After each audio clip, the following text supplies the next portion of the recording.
comfortable. Will talked about earlier this summer, before you guys really got started on stuff, about how he liked having you here because you knew what he wanted to do. You could translate a little bit. Did you find yourself playing that role sort of over the last couple months? Yeah, just been being a leader for the team. It's easier, like you said, when coaches run his system for years. So it's easier once you learn it. He instilled it in my head, especially being his point guard last year.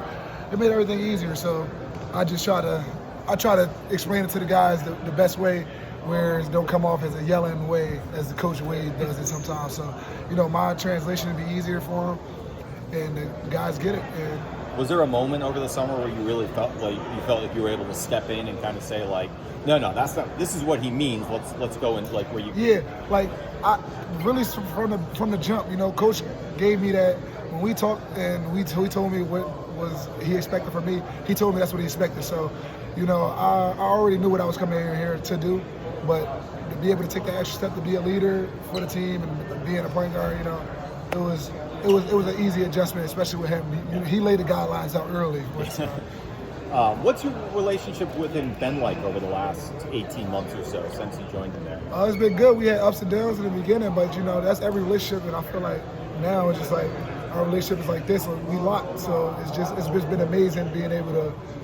Trust his process and see his vision, and him also get to see my vision on things. And it's just been, a great connection so far.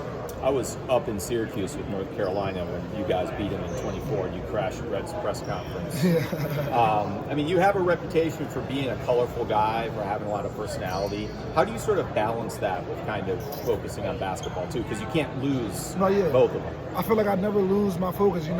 My team helps me stay together, but everybody let me be myself. They know that's me. They know, I'm creative. I'm hyper. I try to be a little goofy at times, bring everybody up, but they let me be myself, and Coach allows me to be myself, and it all works out because I know when to lock in and when to flip the switch. Do you have any ACC scores you need to settle this year? No, but I'll be seeing the orange.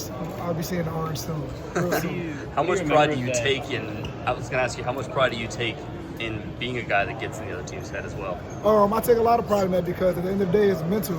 Mental is the main thing with basketball, and I feel like if I can mess you up on your game, I'm gonna do that, and I do anything to win. I feel like being with Coach Wade, that made it more of a thing too, doing anything to win. So it's an adjustment, but I know there's certain things I can say and it can take somebody else. What do you remember the last time you played in Raleigh? You played pretty well for Syracuse. Oh yeah.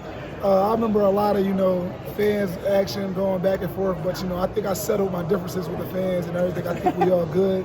I think everybody I've been talking to has been a lot of love. So I've been loving it in Raleigh and being a part of it. Yeah, Will said earlier, like, they may have hated him before, but they're going to love him now. No, yeah, I feel like they definitely going to love him because I'm going to bring the same energy. I don't change no matter what environment I'm in. I'm going to bring the same exact energy. And it's my last year, so I'm expecting to bring more. So.